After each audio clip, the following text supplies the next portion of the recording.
Olá, mulheres de joelhos, tudo bem com vocês? Eu sou a missionária Aline Abreu e eu estou aqui hoje para fazer a introdução, o panorama geral da carta aos Tessalonicenses. Primeira carta que foi escrita para eles pelo apóstolo Paulo. Esta carta é uma carta extremamente interessante, uma carta que ela tem um teor aí de escatologia, né? A escatologia que significa essa palavra, o estudo das últimas coisas. Então, essa carta vai falar um pouquinho a respeito desta questão do porvir, daquilo que está para acontecer, da volta, da segunda vinda de Cristo, né? Esta palavra no grego originada aí, do grego que fala sobre vinda, está falando sobre presença. Então não é só o fato de falar que, então Cristo está voltando, não é só uma volta, é termos novamente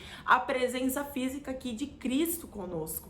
Olha que coisa linda, o Senhor volta para buscar a sua igreja.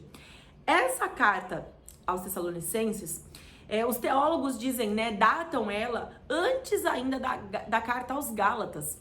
Ela está cotada como a primeira carta. Eles pensam que muito provavelmente esta tenha sido a primeira carta escrita por Paulo. O que é muito interessante, pois nós vemos então que não foi o Novo Testamento, né, vindo depois dos escritos das primeiras cartas, Mateus, do Evangelho. Ela não está colocada em data cronológica, ela está colocada em data de tamanho. Então, quanto maior a carta, ela ficou primeiro. Então, depois a gente foi vendo que foi diminuindo os tamanhos das cartas. Então, a carta carta que foi escrita aos Tessalonicenses, ela está datada em torno de 51 depois de Cristo. Como eu já disse, ela foi escrita por Paulo, muito provavelmente na cidade de Corinto, na sua segunda viagem missionária. Olha que coisa mais tremenda. O tema desta carta é cheios de esperança em Cristo. Que esperança é essa? A esperança da segunda vinda. É a esperança da volta do Senhor para buscar a sua igreja, para buscar os seus santos. E quando eu falo de igreja, voltando a dizer, eu não estou falando nem de religião, nem de nenhum templo feito por mãos humanas, mas eu estou falando de nós como igreja de Cristo. Santos, aqueles que são separados. Santo não é quem tem auréola em cima da cabeça.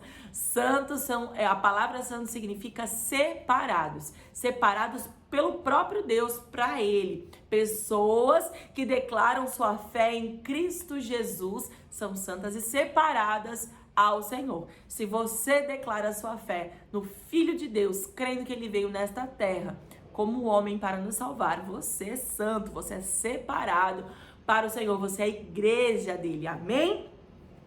Temos dois versículos chaves que eu quero ler para vocês aqui, são versículos chaves dentro dessa primeira carta. O primeiro é capítulo 1, versículo 10, que diz: para aguardardes dos céus o seu Filho, a quem ele ressuscitou dentre os mortos. Jesus, que nos livra da ira vindoura. Tá falando aqui do juízo, né?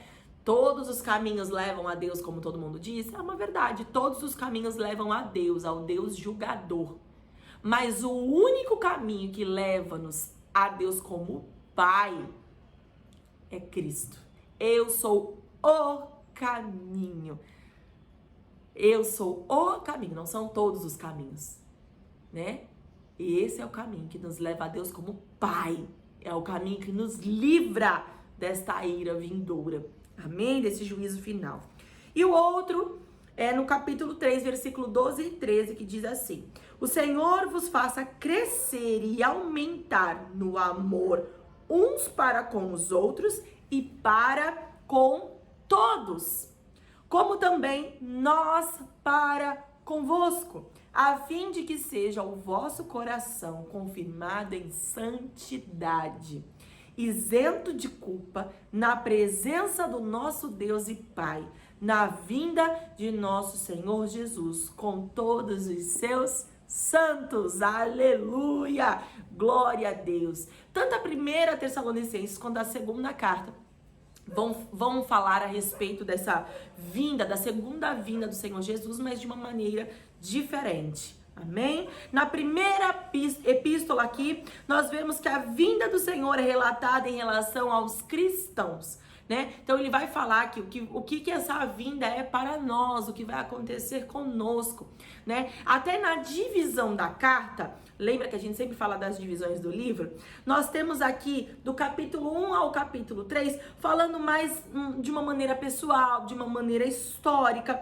Ela para olhar para trás, né? Como foram salvos. Ela faz, Paulo aqui faz uma reflexão dessa questão. Mas do capítulo 4 em diante, ou seja, o 4 e o 5, ele nos coloca para olhar para frente. Agora que vocês são salvos, vamos olhar para frente, como devemos viver hoje, mas como nós devemos viver amanhã. Esse povo, ele estava achando que Cristo ia voltar a qualquer momento. Então, era um povo que acabou ficando ocioso, é um povo que acabou não fazendo as suas coisas do dia a dia, porque estavam achando que Deus ia voltar, Jesus voltaria a qualquer minuto. Então eu não preciso mais cuidar das coisas. Não, eu preciso sim preocupar-me com o agora e com o depois, porque como ele diz, o Senhor vai voltar como um ladrão, ele não avisou o dia, pode ser hoje, pode ser amanhã, pode ser antes até desse vídeo ir pro ar, ou pode ser enquanto você está vendo o vídeo, pode ser amanhã mesmo. Então, Paulo está dizendo, nós precisamos agora entender como nós devemos viver. Viver santificado todos os dias, pecando o mínimo possível, se a gente pudesse tentar não pecar. Nós precisamos entender que nós vamos ter que viver, é o que Paulo está ensinando ali, né? Como se Jesus pudesse voltar a qualquer momento, mas não significa que ele vai voltar agora. E esse povo também estava muito preocupado com a relação daqueles que que estavam ali e estavam achando que quem já morreu, né, não teria a vivência dessa segunda vinda do Senhor. Porque morreu em Cristo, mas teriam que ver Jesus voltando para serem salvos. Então Paulo vai explicar que não, que na verdade aqueles que morreram no Senhor, eles estão dormindo, e eles serão acordados até primeiro do que nós que estamos vivos, caso o Senhor volte enquanto estamos vivos. Então Paulo ele vai começar a explicar, tirando o medo desse povo, né? Porque ele teve pouco tempo com eles ali. E aí quando ele está em outro lugar, e aí ele envia Timóteo para ver como é que está indo essa igreja, Timóteo volta com essa demanda, olha, tá tudo bem, eles estão crescendo, eles estão vivendo em fé, em amor, em esperança, mas está rolando aí um medo, com esse respeito à volta de Cristo. Eles estão com alguns conceitos errados, deturpados. E por isso, então, Paulo resolve escrever a primeira e a segunda carta aos Tessalonicenses, deixando muito claro sobre a vinda do Senhor. Nós temos muito conteúdo para falar, né, sobre esta carta. Nós temos aqui como tema principal a segunda vinda de Cristo, e todos os capítulos vão se referir a este evento. Eu fiz aqui um compilado. Então, os cristãos devem estar aguardando dos céus o Filho de Deus, capítulo 1, versículo 10. Devemos estar sempre vigilantes, pois a sua vinda será repentina, capítulo 5, do 1 ao 11. Ela ocorrerá após o soar da última trombeta, momento em que os mortos e os vivos serão arrebatados. Capítulo 4, 16 e 17. Quando isto ocorrer, precisamos estar inculpáveis e santos diante dele. Capítulo 3, versículo 13, vai falar sobre santidade aqui para nós. Pois somos chamados para o seu reino e glória. Capítulo 2, versículo 12. Essa é a nossa bendita esperança. A esperança de um mundo vindouro, de uma vida vindoura. Mas para chegar lá, no nosso destino final, nós precisamos saber como nós devemos viver o nosso caminhar até essa vida. É como um GPS. Eu estava até explicando para o meu filho mais velho, este final de semana, nós estávamos conversando a respeito disso, né? A vida vindoura e esta vida é como se nós colocássemos um destino no GPS. Eu estou aqui hoje, mas eu pretendo chegar na minha vida vindoura.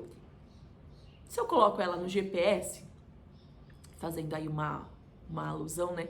Se a gente coloca no GPS vida eterna, é o lugar onde eu quero chegar. Mas existe todo um caminho para isso.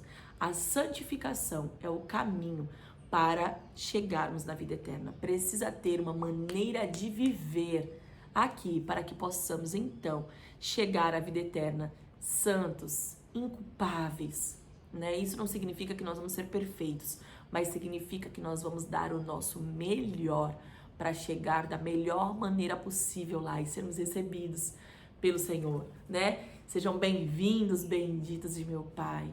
Que nós possamos chegar lá sabendo que cumprimos tudo que precisávamos cumprir nessa vida, de acordo com o propósito pelo qual fomos designados, pelo propósito pelo qual fomos criados no Senhor, em nome de Jesus. Amém?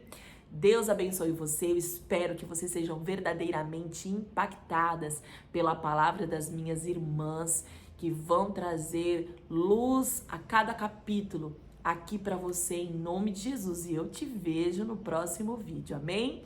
Compartilhe esse vídeo, abençoe vidas, convide pessoas para serem abençoadas através desses estudos que nós estamos trazendo ao seu coração. Deus abençoe você e até o próximo vídeo.